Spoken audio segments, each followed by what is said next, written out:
some they don't advise the president accordingly. I have met the president. I told him we were supposed to have coffee. He invited me to have coffee with him.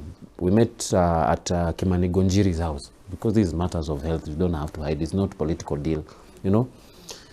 And he promised me a cup of tea so that we finalize this maneno.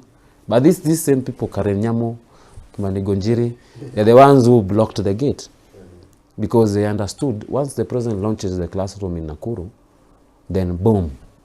Who do they work for? Some people who benefit behind the scene on these matters of autistic children. Some people who sell sijui unga ya nini, sijui ndoma ya nini, to the parents who are very desperate, wanataka tu dawa ya watoto wao wapone. So they give them money. Naona?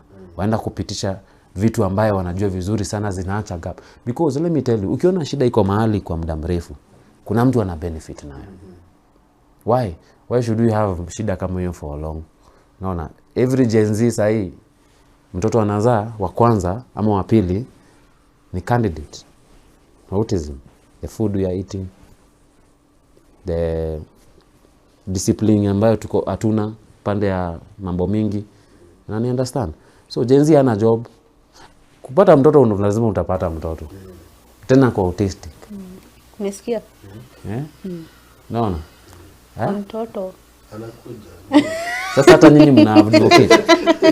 Mimi nikaweza pata Laban.